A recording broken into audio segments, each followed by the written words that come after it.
شلیمہ کہاں سے ثابت ہے؟ شلیمہ کہتے ہیں کہ دولہا دلہن والے مل کر آدھا تو دے آدھا میں دوں اور اس طرح دعوت کرتے ہیں.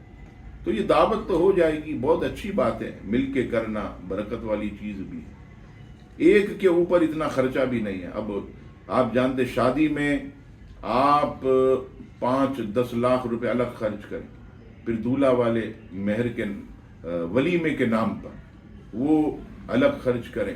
تو یہ شلیمہ یہ بہت اچھی چیز ہے اگر مل کر کر لیا جائے ایک ہی دن. لیکن یہاں پر یہ یاد رکھیے کہ یہ ولیمہ نہیں کہلائے.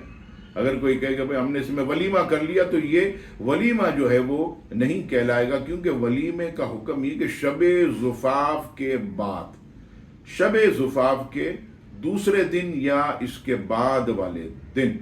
اس میں یہ ہے کہ ضروری نہیں ہے کہ آپ نے پورا جو ہے وہ مریم بینکویٹ بھر دینا ہے 2000 آدمی سے تبھی ولیمہ ہوگا.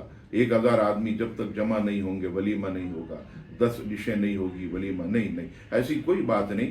آپ جو ہے وہ شلیمہ کرنے کے بعد اپنے دوست احباب گھر والوں کو بھی، چاہے وہ 10-20 افراد ہوں، آپ ولیمے کی نیت سے، سنت کی نیت سے ان کی ضیافت کریں، انہیں کھلائیں پلائیں، تو انشاءاللہ آپ کو ولیمے کا ثواب ملے گا اور سنت بھی ادا ہو جائے گی.